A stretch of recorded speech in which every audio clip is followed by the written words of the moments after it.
कराची में क़यामत खेज गर्मी मज़ीद 15 जाने ले गई। 24 घंटों में 25 अफराद जान बहक। सिविल अस्पताल में गर्मी से मुतासिर 40 से 45 अफराद लाए गए। 8 अफराद दम तोड़ गए। इंतकाल करने वाले बेशतर नशे के आदी थे। शहर में चिलचिलाती धूप, समुद्री हवाएं भी बंद। साय में भी लोगों का बुरा हाल। 41 डिग्री की गर्मी 51 डिग्री महसूस की गई। गुडडाब टाउन, मोटरवे, M9 और मुहल्लिका इलाकों में हल्की बारिश। अगले 2 रोज तक कराची में शदीद गर्मी की पेशगोई। शहरी बिला जरूरत धूप में बाहर ना निकले, माहिरीन का मशवरा।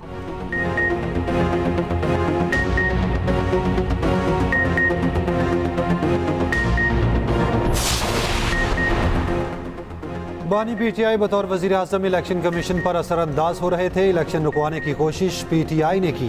क्या PTI को हमने कहा इंट्रा पार्टी इलेक्शन ना करवाएं?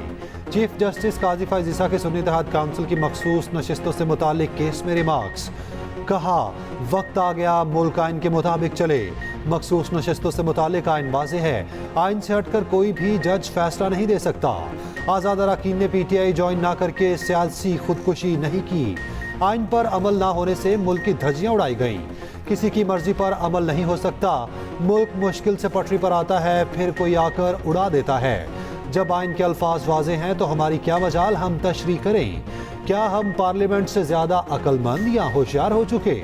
जस्टिस जमाल खान मंदोखेल ने रिमार्क्स दिए, जिन्होंने इलेक्शन लड़ने की जहमत ही नहीं की उन्हें मखसूस नशिस्तें क्यों दी जाएं? जस्टिस मुनीब अख्तर ने कहा इलेक्शन कमीशन ने PTI उम्मीदवारों को सुप्रीम कोर्ट फैसले के सबब आज़ाद उम्मीदवार करार दिया। इलेक्शन कमीशन की राय का इतलाक हम पर लाजिम नहीं। PTI continued to exist after the decision, continues to exist today, continued to exist as a political party. Then why did these independents not join PTI? Simple. Didn't you commit suicide yourself? Who's calling them independent candidates? Election Commission. Yes. Not a binding finding. क्या join करने के बाद जो prerogative इन parties को दिया गया जिन्होंने election contest किया, जिनको लोगों ने वोट दिए, पार्लियामेंट का हिस्सा बनाया, आप उनसे उनको डिप्राइव करके उस पार्टी को दें जिन्होंने कोई जहमत ही नहीं की इलेक्शन लड़ने की। आइन कहता है सप्ली में आज़ाद अरकान की तादाद 90% हो तो भी मखसूस नशिस्तें 10% अरकान वाली जमातों को मिलेंगी। चीफ जस्टिस के रिमार्क्स। कहा उन्होंने हल्फ आइन पर उठाया है, सिर्फ ये देखेंगे कि आइन में क्या लिखा है। जस्टिस मुनीब अख्तर ने कहा आइन ये भी कहता है कि मखसूस नशिस्तें सियासी जमातों की जीती हुई नशिस्तों के तनासुब से ही मिलेंगी। किसी सियासी जमात को उसकी जीती हुई नशिस्तों के तनासुब से ज्यादा सीटें नहीं दी जा सकती। सुन्नी इत्तेहाद काउंसिल के वकील फैसल सिद्दीकी ने दलाइल में कहा कानून में कहीं नहीं लिखा कि मखसूस नशिस्तों की फहरिस्त जनरल इलेक्शन से पहले जमा करानी है। चीफ जस्टिस ने कहा अब तक यही होता आया है कि फहरिस्त पहले जमा करानी है। आप नया सिस्टम सामने ले आए हैं। फैसल सिद्दीकी ने कहा सिस्टम नया नहीं लाए, मसला नया सामने आया है, इसलिए हल भी नया ढूंढना होगा। चीफ जस्टिस बोले मसला भी तो आपने पैदा किया है। फैसल सिद्दीकी ने कहा मसला इंतखाबी निशान केस के फैसले से ही पैदा हुआ है।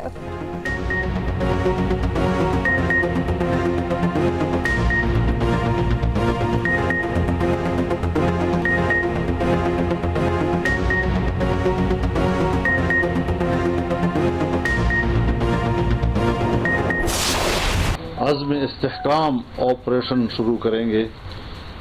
ये अदम इस्तेहकाम ऑपरेशन है जो पाकिस्तान को और कमज़ोर करेगा। मुल्क में रियासत के रिट न होने के बराबर। चप्पे चप्पे पर आज हमारी फौज मौजूद है, क्यों बेबस हो गई है? मेरी पुलिस क्यों बेबस? शरीफ वज़ीर आज़म नहीं है, बस कुर्सी पे बैठा हुआ है, एक आईनी कुर्सी संभाली हुई है, सो उसी पे खुश है। जमहूरियत अपना मुकदमा हार चुका है, पार्लियामेंट अपना मुकदमा हार चुका है।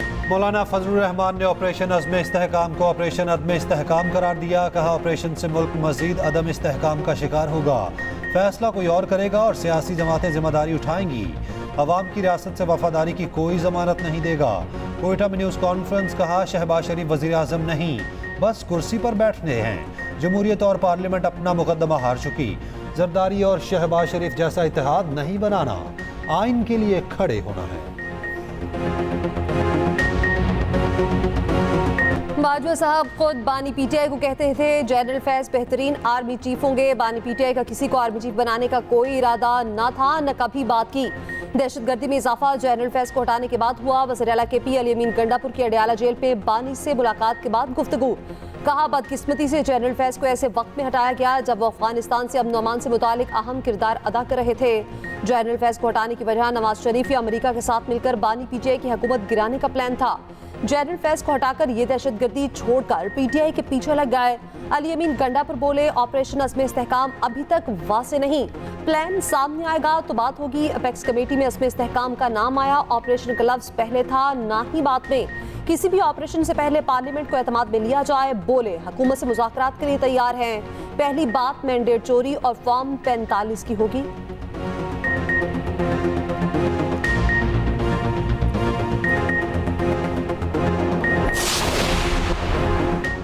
एएनपी का दहशतगर्दी के खिलाफ ऑपरेशन पंजाब से शुरू करने का मुतालबा। गवर्नर केपी के हमरा प्रेस कॉन्फ्रेंस करते हुए मियां इफ्तिखार हुसैन ने कहा अब यह कारोबार नहीं चलेगा। पंजाब दहशतगर्दों का गढ़ है, ऑपरेशन का आगाज वहां से किया जाए। वहां 70 कालादम तंजीमें हैं, किसने वहां एक्शन लिया? गवर्नर केपी फैसल करीम कुंडी ने कहा एएनपी के तहफ़्फ़ुज़ात दुरुस्त हैं, विफाक को बात पहुंचाऊंगा। वज़ीर आला ने सूबाई असम्बली को एतमाद में नहीं लिया और ऑपरेशन के लिए हाँ कर दी। ऑपरेशन शुरू करने से पहले सियासी जमातों को एतमाद में लिया जाए।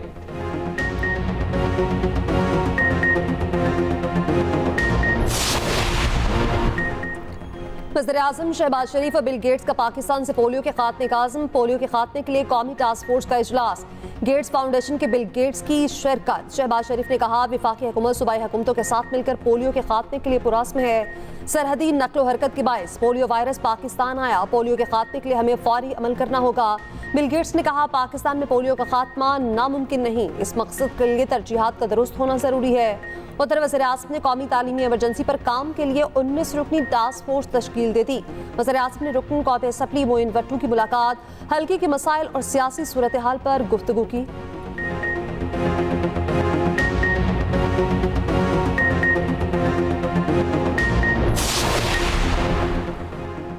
सदर आसिफ जरदारी की ज़ेर सदारत सिंध में अमन अमान की सूरत हाल पर इजलास। सदर जरदारी ने कहा कि रियासत के सामने हथियार डालने पर आमादा कच्चे के जराइम पेशा अफराद को बदतदरीज कौमी धारे में लाया जाए। छोटे जराइम में मुलविस अफराद की बहाली करके मुल्क का जिम्मेदार और कारामद शहरी बनाना चाहिए। कच्चे के इलाके के कबायली सरदारों पर मुश्तमिल एक कौमी जिरगा बुलाया जाए।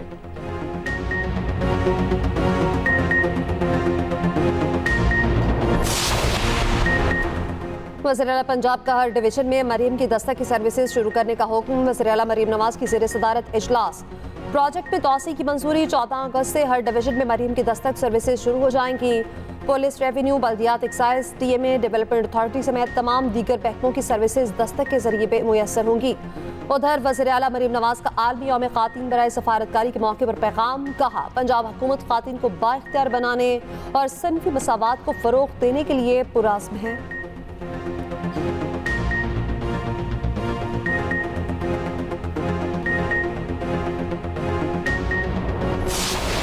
मुलाकात तो दूर की बात, मैं आपको बिला खौफ तरदीद ये कह सकता हूँ कि उनकी कभी बातचीत भी नहीं हुई उस वक्त के बाद जब से मियां नवाज शरीफ साहब बतौर वज़ीर आज़म अदालती फैसले के नतीजे में जो शब खून मारा गया उनके ऊपर, उसके बाद के कभी जनरल बाजवा और मियां नवाज शरीफ की आपस में कोई बातचीत भी नहीं हुई। मुलाकात तो दूर की बात। नेशनल सिक्योरिटीज़ के इशू पर सियासी दुकान नहीं चमकानी चाहिए।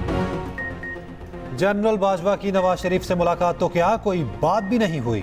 स्पीकर पंजाब असम्बली मलिक अहमद खान ने साबिक लीगी रहनुमा मोहम्मद जुबैर के इल्जामात मुस्तरद कर दिए। कहा मोहम्मद जुबैर ने बेबुनियाद बात की, उन्हें कानूनी नताइज भुगतना पड़ सकते हैं। नवाज शरीफ की कोई भी मुलाकात या मसरूफियत छुपी नहीं रह सकती। मुलाकात की तफसीलात सामने लाएं, बताएं मुलाकात कहाँ हुई। मुलाकात लंदन में हुई तो बाजवा कब गए? कोई इमिग्रेशन रिकॉर्ड तो होगा। मोहम्मद जुबैर झूठ बोलकर पीटीआई में ना जाएं।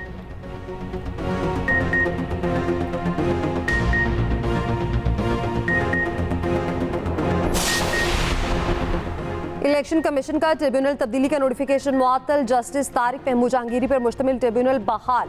इस्लामाबाद हाई कोर्ट का एमएनए अंजुम अकील खान को तौहीन अदालत का शो कॉज नोटिस। हर समात पर हाजिरी यकीनी बनाने की हिदायत।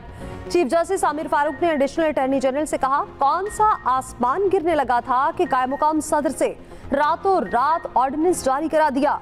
आपने ऑर्डिनेंस की फैक्ट्री लगा रखी है, एक वाह फैक्ट्री है और एक ऑर्डिनेंस फैक्ट्री। वो असलहा और आप ऑर्डिनेंस बनाते हैं।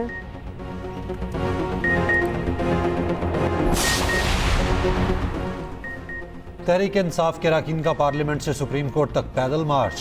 अरकान असम्बली का बानी पीटीआई की रिहाई का मुतालबा। बैरिस्टर गौहर ने कहा साइफर केस खत्म होने के बावजूद बानी पीटीआई जेल में हैं। इद्दत केस में भी तारीख पर तारीख दी जा रही। बुनियादी हुकूक के लिए कानून साजी होनी चाहिए। असद कैसर बोले, हमने कोई पख्तून कार्ड नहीं खेला, अपने मजलूम लोगों की बात की। हमारा मुतालबा सिर्फ ये है ऑपरेशन का फैसला पार्लियामेंट करे।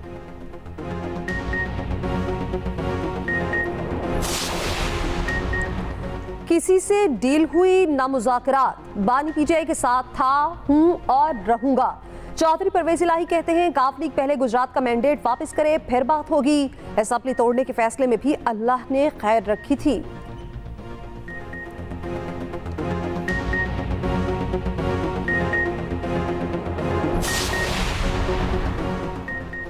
सवात वाक़े के खिलाफ सेनेट में करारदाद मुज़म्मत मंजूर। करारदाद सेनेटर शहरी रहमान ने पेश की।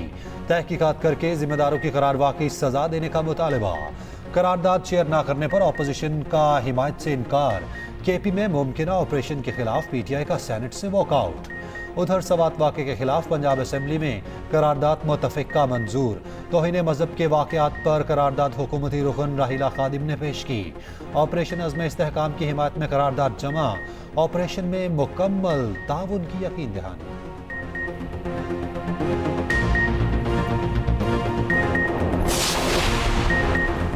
सदर ने सुप्रीम कोर्ट में 3 जजेस की तकर्री की मंजूरी दे दी। Justice Aqeel Abbasi, justice Malik Shahzad Ahmed, justice Shahid Bilal शामिल। जस्टिस शफीक सिद्दीकी कायम मुकाम chief justice Sindh high court तैनात।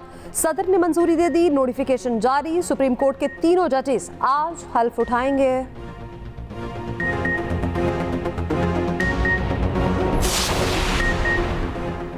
हर ऑपरेशन के बाद नए ऑपरेशन की जरूरत क्यों पेश आती है? हाफिज नईम का सवाल। कहा ऑपरेशन अवाम और फौज के दरमियान दूरियां पैदा करता है। ये अंधी लड़ाई हम कब तक लड़ेंगे? अफगानिस्तान से बामायनी मुज़ाकरात ही मसले का हल हैं। पाकिस्तान, चीन और अफगानिस्तान मिलकर खित्ते में अमन कायम कर सकते हैं।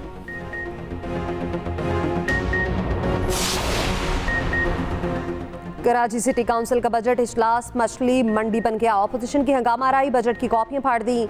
हुकूमती और ऑपोजिशन अरकान मेयर डाइस के सामने जमा, एक दूसरे से तल्ख कलामी तकरार। ऑपोजिशन के जाली बजट नामंजूर के नारे। शोर शराबे के दौरान ही 49 अरब 70 करोड़ 18 लाख रुपए का सरप्लस बजट पेश।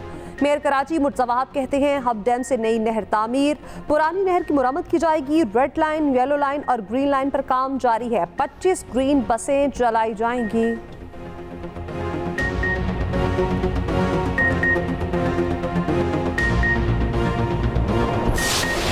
नाकाबिले शिकस्त भारत T20 वर्ल्ड कप के सेमीफाइनल में पहुंच गया। सुपर 8 के अहम मैच में कैंगरूज को 24 रन से शिकस्त। 206 रन के हदफ के ताकुब में ऑस्ट्रेलियाई टीम 181 रन बना पाई। भारत ने पहले खेलते हुए 205 रन बनाए। रोहित शर्मा ने मार मार कर कैंगरूज का भुरकस निकाल दिया। 41 गेंदों पर 92 रन की धुआंधार इनिंग्स। 8 छक्के 7 चौके लगाए। रोहित शर्मा T20 इंटरनेशनल्स में सबसे ज्यादा रन बनाने वाले बैटर बन गए। किसी एक हरीफ टीम के खिलाफ सबसे ज्यादा 132 छक्के लगाकर क्रिस गेल का रिकॉर्ड तोड़ दिया। 5:30 बजे अफगानिस्तान और बांग्लादेश मद्दे मुकाबिल होंगे। अफगानिस्तान जीता तो फाइनल 4 में पहुंच जाएगा। बांग्लादेश जीता तो बात रन रेट पर चली जाएगी। मौसमी हालात आड़े आ गए। पाकिस्तान का तारीखी सिंदूर पोलो फेस्टिवल मुलतवी। चित्राल में सिंदूर मेला 28 से 30 जून तक होना था।